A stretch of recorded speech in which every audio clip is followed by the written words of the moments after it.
चार और मैं हूं आपके साथ नलिनी यादव। वक्त हो चला है खबरों का, रुक कर लेते हैं खबर की ओर। खबर दिल्ली से, जहां पर अमेरिकी उपराष्ट्रपति दिल्ली पहुंचे। जेडी वेंस भारत यात्रा पर दिल्ली पहुंच चुके हैं। 4 दिवसीय भारत दौरे पर पहुंचे हैं जेडी वेंस। तस्वीरें हम आपको दिखा रहे हैं। आज पीएम मोदी से जेडी वेंस की वार्ता होगी और ये तस्वीरें आप देखिए।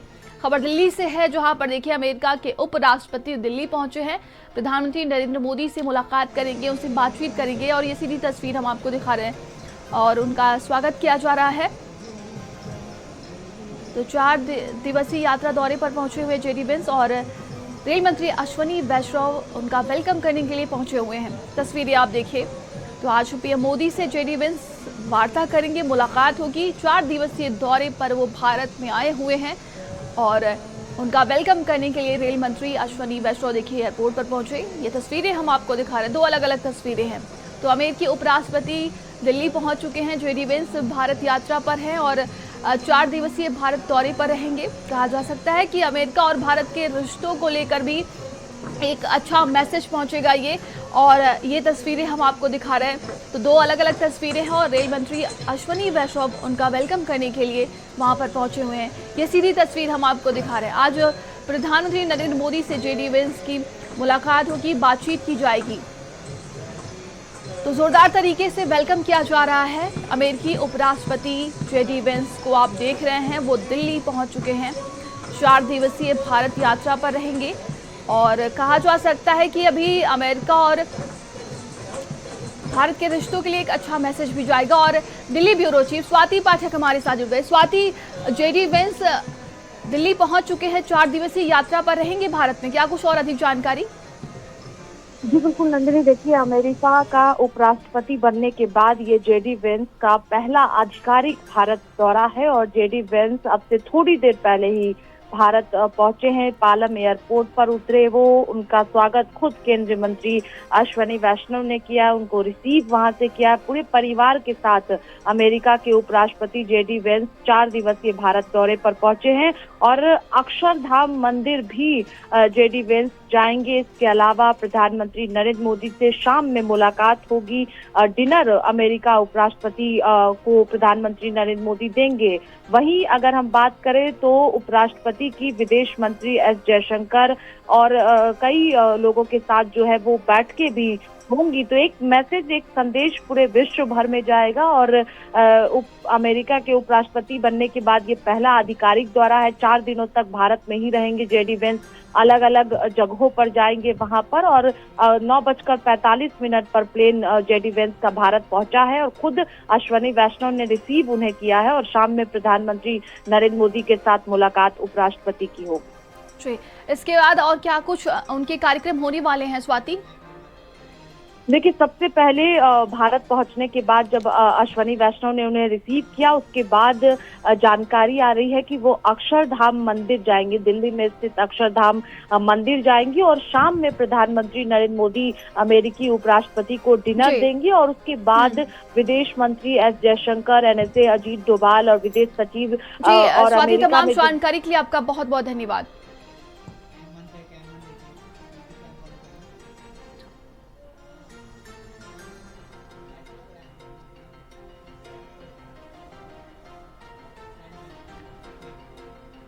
और आगे बढ़ते खबर दिल्ली से है, जहां पर यूपी के सभी जिलों में आज आम आदमी पार्टी प्रदर्शन करेगी। फिल्म फूले पर रोक के लिए आम आदमी पार्टी का प्रदर्शन होगा। सांसद संजय सिंह के नेतृत्व में विरोध प्रदर्शन किया जाएगा।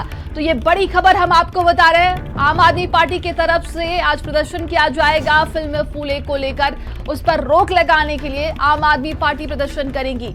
तो सांसद संजय सिंह के नेतृत्व में ये विरोध प्रदर्शन किया जाएगा। यूपी के सभी जिलों में आज आम आदमी पार्टी प्रदर्शन करेगी फिल्म फूले को लेकर। बताया जा रहा है कि इस फिल्म पर रोक लगाने के लिए आम आदमी पार्टी यूपी के कई जिलों में प्रदर्शन करेगी। तो सांसद संजय सिंह के नेतृत्व में ये विरोध प्रदर्शन किया जाएगा आम आदमी पार्टी के द्वारा फिल्म फूले पर रोक लगाने को लेकर।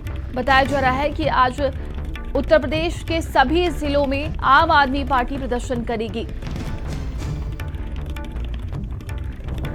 तो ये बड़ी खबर हम आपको बता रहे हैं। आम आदमी पार्टी की तरफ से आज विरोध प्रदर्शन किया जाएगा यूपी के सभी जिलों में फिल्म फूले को लेकर।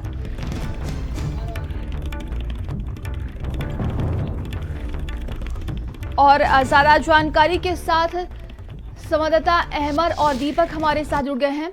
सबसे पहले रुक करते हैं दीपक देखिए, लगातार देखा जा रहा है कि इस फिल्म का विरोध किया जा रहा है और आज आम आदमी पार्टी भी इस पर रोक लगाने के लिए विरोध प्रदर्शन कर रही है। दिल्ली में क्या हाल देखने को मिल रहा है?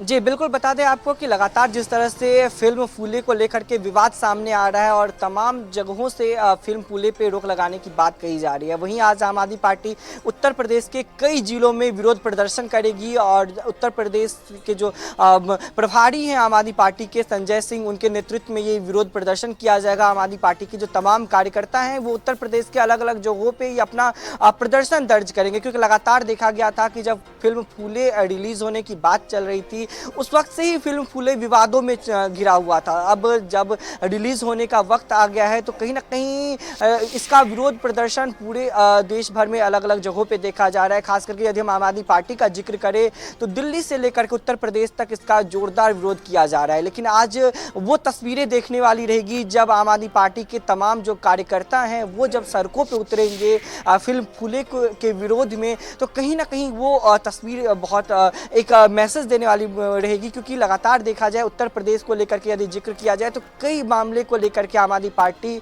उत्तर प्रदेश सरकार को घेरने में जुटी हुई थी। अब फिल्म फूले को लेकर के जिस तरह से विरोध प्रदर्शन किया जा रहा है, उत्तर प्रदेश के अलग अलग जिलों में एक विरोध प्रदर्शन किया जाएगा। खुद सांसद संजय सिंह भी कहीं प्रदर्शन में मौजूद रहेंगे, तो कहीं ना कहीं ये एक बड़ा प्रदर्शन भी हो सकता है। लेकिन वो तस्वीरें भी एक देखने वाली बात होगी कि जब उत्तर प्रदेश के अलग अलग जगहों पर प्रदर्शन किया जाएगा, उसके बाद का जो नतीजा होगा वो सबसे महत्वपूर्ण रहने वाला है। जी बिल्कुल, और सहयोगी अमर लगातार हमारे साथ जुड़े हुए हैं। अमर, उत्तर प्रदेश के भी सभी जिलों में आम आदमी पार्टी की तरफ से इसका प्रदर्शन किया जाएगा। इस फिल्म को रोक लगाने के लिए देखा जा रहा है कि कई जगहों पर विवाद तो उठ रहा है, लेकिन आम आदमी पार्टी आज उसका विरोध करेगी और कई जिलों में इसको रोक लगाने के लिए प्रदर्शन भी करेगी। बिल्कुल, देखिए फिल्म फूले जो है वो 11 तारीख को आम आदमी पार्टी के मुताबिक रिलीज़ होना थी। आम आदमी पार्टी का ये आरोप है केंद्र की सरकार पे कि इस फिल्म को रिलीज़ नहीं करने दिया जा रहा है। उसको लेकर जो तमाम विरोध प्रदर्शन है वो आम आदमी पार्टी ने बुलाया है।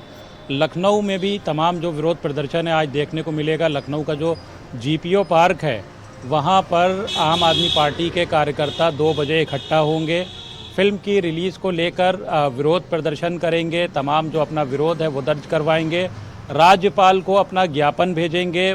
सांसद संजय सिंह ने बाकायदा इस विरोध प्रदर्शन का आह्वान किया है। तमाम उत्तर प्रदेश में जो इस तरीके का विरोध प्रदर्शन है आम आदमी पार्टी की तरफ से वो देखने को मिलेगा, क्योंकि केंद्र सरकार पर आम आदमी पार्टी का ये आरोप है कि जातिवाद को और दलित विरोधी जो सरकार है उसको आम आदमी पार्टी का आरोप है कि जो केंद्र की सरकार है इस लिहाज से इस फिल्म की रिलीज़ पे रोक लगाई गई है, उसको हटाया जाना चाहिए। ये लेकर कहीं ना कहीं जो विरोध प्रदर्शन है वो आज आम आदमी पार्टी का लखनऊ की सड़कों पर देखने को मिलेगा। इसके साथ साथ यूपी के कई ज़िलों में जो आम आदमी पार्टी के कार्यकर्ता हैं वो विरोध प्रदर्शन करते हुए नज़र आएंगे। और कहीं ना कहीं इस विरोध प्रदर्शन की आड़ में केंद्र सरकार को PM मोदी और उत्तर प्रदेश की CM योगी की सरकार को घेरते हुए आम आदमी के पार्टी कार्यकर्ता और तमाम नेता नजर आएंगे। जी बिल्कुल, आप दोनों बने रहिएगा हमारे साथ, आगे और भी अपडेट लेंगे। और आगे बढ़ते खबर दिल्ली से है, जहां पर कांग्रेस 57 शहरों में करेगी प्रेस कॉन्फ्रेंस। नेशनल हेराल्ड मामले में प्रेस कॉन्फ्रेंस करेगी कांग्रेस पार्टी। 21 से लेकर 24 अप्रैल तक पत्रकार वार्ता होगी। पार्टी नेताओं को पत्रकार वार्ता की जिम्मेदारी सौंपी गई है। तो नेशनल हेराल्ड मामले की अगर बात की जाए तो उसी को लेकर कांग्रेस पार्टी 57 शहरों में प्रेस कॉन्फ्रेंस करेगी, क्योंकि ये मुद्दा लगातार इस बीच उठता और भी दिख रहा है। ऐसे में बीजेपी की तरफ से भी तमाम आरोप लगाए जा रहे हैं और इसी को लेकर 57 शहरों में प्रेस कॉन्फ्रेंस करेगी कांग्रेस पार्टी। तो 21 अप्रैल से लेकर 24 अप्रैल तक पत्रकार वार्ता करेगी कांग्रेस पार्टी। पार्टी नेताओं को पत्रकार वार्ता की जिम्मेदारी सौंपी गई है। बताया जा रहा है कि नेशनल हेराल्ड मामले में कई लोगों की देखिए मुश्किलें बढ़ सकती हैं। ऐसे में कहा जा रहा है कि कांग्रेस पार्टी जो है अब इसको लेकर प्रेस वार्ता करेगी। और सहयोगी अहमद और दीपक हमारे साथ जुड़ गए हैं। दीपक, नेशनल हेराल्ड मामले को लेकर कांग्रेस पार्टी 57 शहरों में प्रेस कॉन्फ्रेंस करने वाली है। ये बड़ी जिम्मेदारी दी गई है। क्या लगता है कौन कौन से मुद्दे रखे जाएंगे? जी बिल्कुल नंदिनी, जिस तरह से लगातार देखा जाए नेशनल हेराल्ड मामले को लेकर के जब ये पूरा मामला सामने आता है, उसके बाद जब चार्जशीट दाखिल होती है, तो कहीं ना कहीं कांग्रेस के जो कार्यकर्ता हैं वो नाराज़गी जताते हुए नजर आए थे, क्योंकि कांग्रेस के जो सबसे दिग्गज नेता हैं, सबसे बड़े नेता हैं, चाहे सोनिया गांधी की बात कर ले, राहुल गांधी की बात कर ले, वो अब नेशनल हेराल्ड मामले में कहीं ना कहीं फंसते हुए नजर आ रहे हैं, जिसको लेकर के हमने देखा था कि दिल्ली से लेकर के कई शहरों में इसका विरोध प्रदर्शन किया गया था। लेकिन अब कांग्रेस पार्टी 57 शहरों में प्रेस कॉन्फ्रेंस के माध्यम से नेशनल हेराल्ड का जो पूरा मामला है वो जनता के सामने रखना चाहती है। खास करके यदि हम उत्तर प्रदेश का जिक्र करें तो उत्तर प्रदेश में भी 6 जिलों को चिन्हित किया गया है, जहां पे आगरा, कानपुर, लखनऊ, सहारनपुर, वाराणसी और मेरठ, इन तमाम जगहों पे प्रेस कॉन्फ्रेंस का आयोजन किया जाएगा। 21 तारीख से लेकर 24 तारीख तक ये प्रेस कॉन्फ्रेंस रखा जाएगा। देश के अलग अलग शहरों में 57 शहरों में ये पूरा प्रेस कॉन्फ्रेंस किया जाएगा। साथ ही यदि हम उत्तर प्रदेश का जिक्र करें तो अलका लांबा को, राजीव शुक्ला को, रितु चौधरी को, इन तमाम बड़े लीडर को बड़ी जिम्मेदारी दी गई है प्रेस कॉन्फ्रेंस को लेकर के। लेकिन सबसे महत्वपूर्ण ये रह जाता है कि जब नेशनल हेराल्ड का जो पूरा मामला था ये बहुत पुराना मामला है, लेकिन जब अब इसका जिक्र सामने आया है, जब ये पूरा मामला अब फिर से ताजा उठा है, तो कांग्रेस पार्टी सीधे तौर पे भाजपा पे आरोप लगा रही है कि ये बदले की राजनीति की जा रही है, क्योंकि हमने बिल्कुल दीपक, आपके पास दोबारा वापस लौटेंगे। सहयोगी अहमर हमारे साथ लगातार जुड़े हुए हैं। अहमर, भारतीय जनता पार्टी लगातार इसको लेकर कांग्रेस पर तंज कसती हुई नजर आ रही है। वहीं कहा जा रहा है कि कांग्रेस पार्टी अब लोगों के बीच में अपनी जाकर बात रखेगी और इस पूरे मामले को लेकर सभी को जानकारी देगी। बिल्कुल, देखिए, नेशनल हेराल्ड मामले में कांग्रेस भी कहीं से पीछे दबने का नाम नहीं ले रही है। जिस तरीके से बीजेपी तमाम आरोप लगा रही है, ईडी तमाम शीर्ष नेताओं का नाम ले रही है, तमाम उनको चार्जशीट दाखिल कर रही है, लेकिन कांग्रेस मीडिया के माध्यम से जनता के बीच जाने की कोशिश कर रही है। नेशनल हेराल्ड मामले को लेकर आगे जाने की कोशिश कर रही है। जो सियासत हो रही है उसको खुलकर उसके सामने आकर अपनी बात रखने की कोशिश कर रही है। उसी के तहत आज 57 शहरों में ये प्रेस कॉन्फ्रेंस रखी गई है। बाकायदा उत्तर प्रदेश के भी तमाम शहरों में प्रेस कॉन्फ्रेंस का जो आयोजन है वो किया जाएगा। तमाम जो कांग्रेस के नेता हैं वो नेशनल हेराल्ड को लेकर सफाई देते हुए नजर आएंगे। ऐसे में कहीं ना कहीं सियासी गलियारों में जो नेशनल हेराल्ड को लेकर जो हलचल है वो कहीं तेज हो चली है, और कांग्रेस जो साफ तौर पर मुखर होकर कहीं ना कहीं सामने दो हाथ सियासी तौर पर करते हुए बीजेपी से नजर आएगी। जी बिल्कुल, देखा जा रहा है कि लगातार कांग्रेस पार्टी भी इसको लेकर पीछे हटने का नाम नहीं ले रही। तमाम जानकारी के लिए आप दोनों का बहुत बहुत धन्यवाद। चलिए आगे बढ़ते हैं। खबर संभल से, जहां पर शादी से लौट रहा परिवार हादसे का शिकार हो गया। परिवार की कार सड़क पर खड़े डंपर में जा घुसी और 2 बच्चों की मौके पर ही मौत हो गई। एक बच्चे की हालत गंभीर है, दंपत्ति समेत 3 लोग गंभीर रूप से घायल है। इलाज जारी है। बनियाठेर थाना क्षेत्र की ये दर्दनाक घटना बताई जा रही है। तो 2 बच्चों की मौके पर ही मौत हो गई है। एक बच्चे की हालत बेहद गंभीर बताई जा रही है। ये दर्दनाक हादसा हुआ है। खबर संभल से है, जहां पर ये परिवार देखिए शादी से लौट रहा था और हादसे का शिकार हो गया है। तो बेहद ही ये दर्दनाक खबर सामने आ रही है। परिवार के कार जो है सड़क पर खड़े डंपर में जा घुसी और 2 बच्चों की मौके पर ही मौत हो गई है। और ज्यादा जानकारी के साथ संवाददाता सुनील हमारे साथ जुड़ गए। सुनील, ये दर्दनाक हादसा हुआ है, क्या कुछ अपडेट है? जी मैं बता दूं, बड़ी थाना क्षेत्र का ये मामला है। शादी समारोह से एक परिवार वापस लौट रहा था, तो जो सड़क पर लापरवाही भरे रूप में जो डंपर खड़ा था उसमें कार घुस गई और उसमें 2 बच्चों की दर्दनाक मौत हो गई और बच्चा लोग गंभीर घायल हुए, जिसमें बच्चे की हालत गंभीर बताई जा रही है। पुलिस ने सब पीएम को भेज दिए हैं, बाकी जांच पड़ताल में जुटी हुई है पुलिस। जी प्रशासन की तरफ से क्या कुछ कहा गया है? देखिए बताया जा रहा है कि 2 बच्चों की मौके पर ही मौत हो गई है। अभी जो घायल है उनकी स्थिति कैसी बताई जा रही है? जी मैं सबसे बड़ी बात एक और बता दूं कि ये जो ओवरलोड जहाँ खड़े हो जाते हैं, इसको लेकर के कुछ ना कुछ कड़ाई से पालन किया जाना चाहिए, जिससे कि इन हादसों पर रोक लग सके। लेकिन ये सबसे बड़ी लापरवाही ये देखने को मिलती है कि ट्रक हो या डंपर वो रोड के किनारे या रोड पर खड़े कर लेते हैं, जिसके ही कारण ये हादसा हुआ और 2 बच्चों की मौत हुई है। जी तमाम जानकारी के लिए आपका बहुत बहुत धन्यवाद।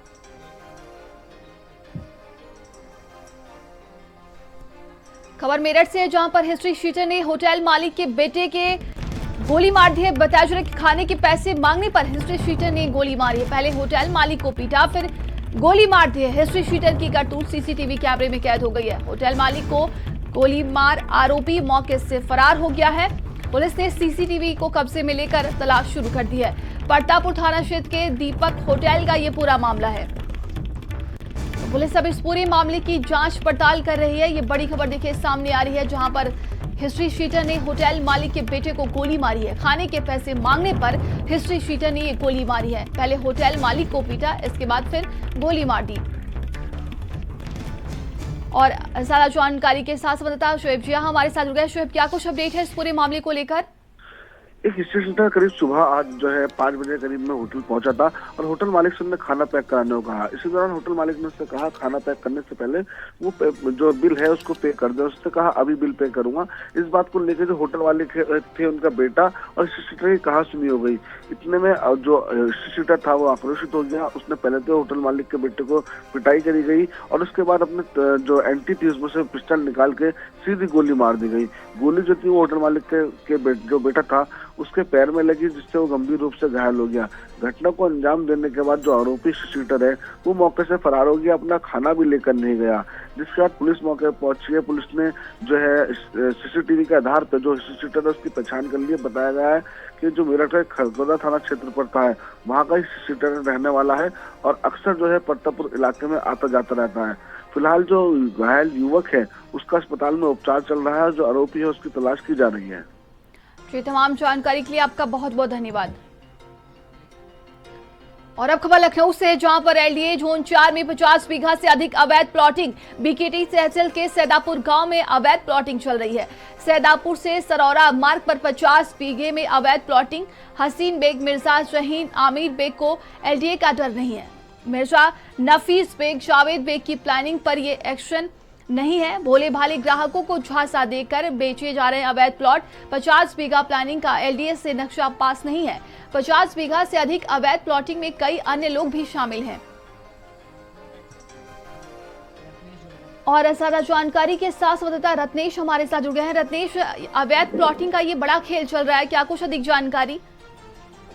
आपको बता दें जिस तरीके से लगातार जो है एलडीए प्रशासन जो है अवैध प्लाटिंगों पर कार्रवाई कर रहा है। आप देख रहे हैं लगातार जो है गोसाईगंज हो या अन्य जो है मोहनलालगंज हो, तो इन इलाकों में अवैध प्लाटिंगों में लगातार जो है रोशन जैकर जो लखनऊ कमिश्नर हैं वो उनके आदेश पे जो है वीसी द्वारा वीसी आदेश पर कार्रवाई चल रही है। लेकिन आपको बता दें बस्ती का तालाब के सैदापुर गाँव में लगातार जो है 50 बीघे से अधिक प्लॉटिंग चल रही है। यहाँ पे जो इससे पहले जो है जेई थे सतवीर सिंह, शिवानंद शुक्ला, इनकी संरक्षण में ये प्लाटिंग जो है फल फूल रही थी। जबकि जो है सीधे साधे भोले भाले ग्राहकों को ये लोग प्लाट बेच देते हैं और उसके बाद भी इन पर कार्रवाई हो गई थी। इनको जो है जोन से हटा दिया गया और नए जो है जेई को ये यहाँ पे तैनाती दी गई। लेकिन उसके बाद भी इन अवैध भी प्लाटिंग पर अभी भी जो है कार्य जारी है। प्लाट बेचे जा रहे हैं जिस पर अभी भी कार्रवाई नहीं हो रही है। तो कहीं न कहीं ये लगातार जो इस तरह की जो है जो प्लाटिंगे क्षेत्र में हो रही है अवैध तरीके से बिना मानचित्र स्वीकृत कराए, तो कहीं न कहीं जो एलडीए के जो जिम्मेदार हैं उनकी ये जो है बहुत बड़ी जिम्मेदारी है और ये लापरवाही साफ तौर पर उजागर हो रही है। जी, तमाम जानकारी के लिए आपका बहुत बहुत धन्यवाद। आगे बढ़ते हैं खबर जालौन से, जहां पर प्रेमी को प्रेमिका से मिलने पर घर जाना महंगा पड़ गया। बच्चों ने दोनों को पकड़कर जबरन उनकी शादी करा दी। रिश्तेदारी में शादी समारोह में शामिल होने आया था। प्रेमी देर रात प्रेमिका से मिलने उसके घर गया था। लड़की के परिजनों ने मंडप सजाकर दोनों की शादी करवाई। बिना किसी विवाद के युवक युवती को ले गया अपने घर। सिरसा कलार थाना क्षेत्र के खड़गुई पुरवा का ये पूरा मामला बताया जा रहा है। तो प्रेमी जो है प्रेमिका से मिलने के लिए उसके घर गया था और वहां पर लड़की के घर वालों ने पकड़कर उन दोनों की शादी करवा दी। तस्वीरें हम आपको दिखा रहे हैं, देखिए। तो सिरसा कलार थाना क्षेत्र के खड़गुई पुरवा का ये पूरा मामला बताया जा रहा है।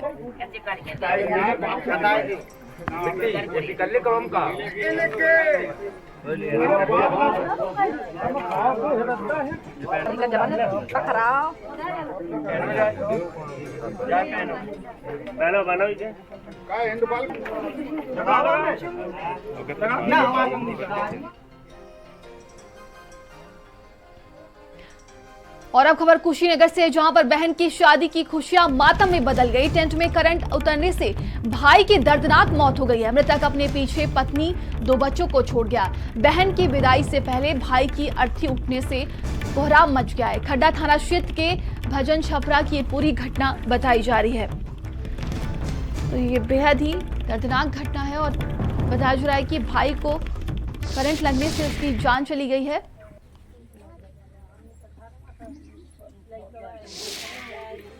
हो गया, यहाँ हम लोग खाना खिला रहे थे बाराती लोगों का, खाना वाना खिला दिए हम लोग, सब कोई सो गया। हम लोग वहाँ लड़की की शादी करा रहे थे, तब तक लड़का उधर से आया, वो पोलो पर हाथ रखा, बस वो सट गया, उसी में कोई देखा नहीं।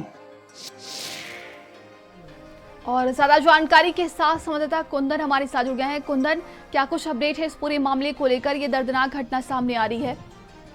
नन्नी, आपको बताना चाहूंगा, खड्डा थाना क्षेत्र के भजन छपरा में शादी की खुशियां अचानक से मातम में बदल गई। उसका कारण था कि बहन की शादी में भाई जो है करंट लगने से मृतप्राय हो गया। सबसे बड़ी बात कि उस बहन की शादी के लिए वो तरह तरह की व्यवस्थाएं किया था, शादी चल भी रही थी, लेकिन देर रात पोल में करंट उतरने से और इस मुन्ना दरोगा जो व्यक्ति है उसी की बहन की शादी थी, वो करंट उतरने से वो पोल टच हुआ, जिसकी वजह से ये घटनास्थल पे ही इसकी मौत हो गई और घर में मातम से छा गया। सारे लोग शोकाकुल हो गए क्योंकि शादी का माहौल था, तो चीजें ठीक से चल रही थी और मृत्यु होने के बाद घर में मातम छा गया। जी, प्रशासन की तरफ से क्या कुछ बयान सामने आया है? कोई सुविधाएं दी गई हैं? क्या करंट लगने की वजह से उसकी जान गई है? जी, जानकारी होने पे पुलिस और प्रशासन के लोग वहां पहुंचे हैं। इन कारणों से हुई है, विद्युत करंट उतरा है और बाकी पोस्टमार्टम के लिए भेज के और उससे जो भी शासन की तरफ से कार्रवाई होगी उसके लिए आश्वासन दिया है घर वालों को। इसमें संबंधित चीजों को सर्वे कराने के बाद और इसको सहायता दी जाएगी। जी, तमाम जानकारी के लिए आपका बहुत बहुत धन्यवाद। और आगे बढ़ते हैं खबर गाजियाबाद से, जहां पर मसूरी की गंग नहर में किशोरी का शव मिला है। प्लास्टिक के बोरे में पानी में उतराता ये शव मिला है। इलाके में सनसनी फैल गई। पुलिस ने शव को बाहर निकाला। मृतका की उम्र लगभग 16 साल बताई जा रही है। किशोरी की हत्या कर शव फेंके जाने की आशंका जताई गई है। शव बाहर से पानी में बहकर आने की आशंका है। पुलिस जांच पड़ताल में जुट गई है। शव की शिनाख्त में प्रयास में लगी हुई है पुलिस। अब मसूरी थाना क्षेत्र के गंग नहर का ये पूरा मामला बताया जा रहा है। तो किशोरी की हत्या कर शव फेंके जाने की आशंका है। और ज्यादा जानकारी के साथ संवाददाता लोकेश हमारे साथ जुड़ गया। लोकेश, क्या कुछ अपडेट है इस पूरे मामले को लेकर? देखिए नंदी, ये घटना जो है कल दोपहर के बाद ये डेड बॉडी रिकवर हुई है और ये जो दिल्ली लखनऊ रेलवे रूट है उस रेलवे के ब्रिज के नीचे ही ये जो बोरा था जिसके अंदर ये डेड बॉडी रखी हुई थी ये उतराता मिला है। और दरअसल बताया ये जा रहा है कि ये डेड बॉडी 4 से 5 दिन पुरानी लग रही है और किसी ने हत्या करके रस्सी से बांध करके पत्थर और ये इसमें फेंका था। संभवतः सड़ने के कारण रस्सी टूट गई और उसके बाद ये बोरा बह करके आगे आ गया है। इसमें एक डिटेल्ड इन्वेस्टिगेशन की जा रही है। बच्चे के जो ये युवती का शव मिला है इसकी फोटो के आधार पर इसकी शिनाख्त कराने की कोशिश की गई है, क्योंकि अब तक इसकी शिनाख्त भी नहीं हो पाई है। फिलहाल इसकी बॉडी को पोस्टमार्टम के लिए भेजा गया है और बॉडी मॉर्चरी में रखी गई है।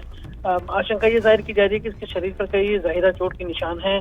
तो माना यह जा रहा है कि इसकी कहीं हत्या की गई है, उसके बाद इसके शव को ला करके यहाँ पर फेंका गया है। हालांकि ये भी माना जा रहा है कि इसके साथ कोई दुष्कर्म जैसी घटना हो सकती है, इस बात से इनकार नहीं किया जा रहा। लेकिन जब तक जो पोस्टमार्टम रिपोर्ट है वो नहीं आ जाती तब तक कुछ कह पाना भी जल्दबाजी होगी। फिलहाल पुलिस इसकी शिनाख्त में जुटी है, उस शिनाख्त के आधार पर इसके साथ क्या कुछ हुआ था ये बहुत कुछ क्लियर हो पाएगा। नंदिनी, तमाम जानकारी के लिए आपका बहुत बहुत धन्यवाद। खबर मेरठ से, जहां पर टोल कर्मचारियों ने बारातियों को दौड़ा दौड़ा कर पीटा है। 3 की हालत गंभीर बताई जा रही है। बाकियों ने जान बचाकर अपनी वहां से भाग निकले हैं। कर्मचारियों पर महिलाओं से अभद्रता, लूट का भी आरोप लगा है। बारातियों की कार पर पथराव कर क्षतिग्रस्त कर दिया गया। टोल कर्मचारियों की गुंडई की तस्वीरें सीसीटीवी कैमरे में कैद हो गई। बागपत से मेरठ की सरधना जा रही थी ये बारात। दोनों पक्षों ने एक दूसरे के खिलाफ तहरीर दी है। सरूरपुर थाना क्षेत्र के भूनी टोल प्लाजा का ये पूरा मामला बताया जा रहा है। तो टोल कर्मचारियों की गुंडागर्दी देखने को मिली है और ये पूरी घटना सीसीटीवी कैमरे में कैद हो गई है। बताया जा रहा है कि बारातियों से मारपीट की है, जिसमें कई लोगों की हालत गंभीर बताई जा रही है और कई तो अपनी जान बचाकर वहां से भाग निकले हैं।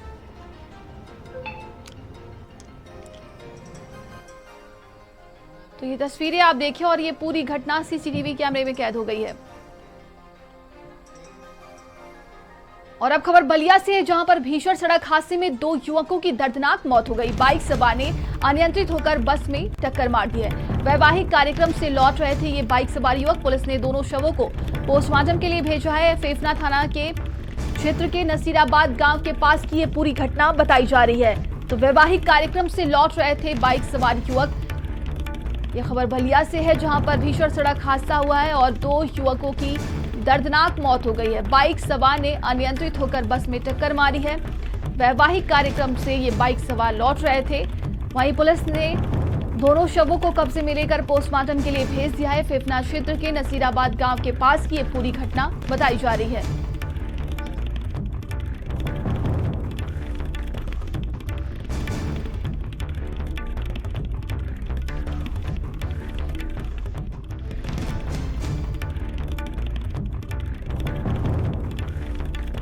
भीषण सड़क हादसा हुआ है जिसमें 2 युवकों की दर्दनाक मौत हो गई है। खबर बलिया से सामने आ रही है। बाइक सवार ने अनियंत्रित होकर बस में जोरदार टक्कर मार दी है।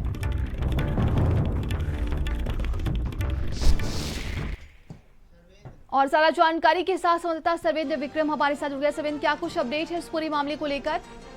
जी नंदनी, आपको बता दें कि ये फेफना थाने अंतर्गत नसीराबाद गांव का मामला है, जहां पे देर रात 2 युवक बाइक से आ रहे थे। अनियंत्रित होकर बस से टक्कर मार दी, जिसकी वजह से जो दोनों युवक थे उनकी मौके पे मौत हो गई। हालांकि जानकारी होते ही जो SHO फेफना है वो मौके पे आए और उन्होंने शव को कब्जे में लेकर पोस्टमार्टम के लिए भेजा। हालांकि आपको बता दें, जिस तरीके से चूंकि बस की स्पीड काफी तेज थी और जिसकी वजह से जो बाइक सवार थे वो अनियंत्रित हो गए और आमने सामने टक्कर मार दी। जी, तमाम जानकारी के लिए आपका बहुत बहुत धन्यवाद। और आगे बढ़ते खबर अमरोहा से है, जहां पर नौगांवा में शिक्षिका के साथ दुष्कर्म के बाद मुकदमा खत्म कराने का दबाव बनाया गया। आरोपी ने स्कूल में पहुंचकर उसकी कनपटी पर तमंचा लगा दिया। घटना सीसीटीवी कैमरे में कैद हो गई है। पीड़िता की तहरीर पर पुलिस ने आरोपी के खिलाफ एक और मुकदमा दर्ज कर लिया, जिसके बाद से मुकदमों से घिरता देख आरोपी फैसल ने मादक पदार्थ खा लिया। परिजनों ने उसे अस्पताल में भर्ती कराया। मौके पर पहुंची है पुलिस ने अब फैसल को अपनी निगरानी में ले लिया है। हालत बिगड़ने पर डॉक्टर ने फैसल को दिल्ली के सफदरगंज अस्पताल के लिए रेफर कर दिया, जहां फैसल की इलाज के दौरान मौत हो गई। देर रात शव घर पहुंचने तक कई थानों की पुलिस उसके घर पर डटी रही।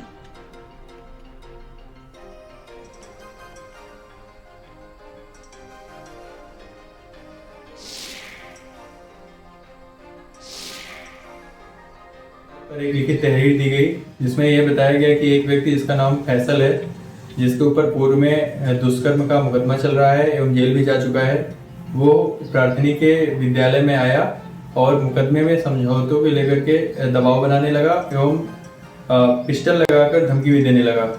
आरोपी की तलाश की गई तो यह जानकारी मिली कि आरोपी ने विषाक्त पदार्थ खा लिया है एवं अस्पताल में उसका इलाज चल रहा है, जहां आज इलाज के दौरान उसकी मृत्यु हो गई है।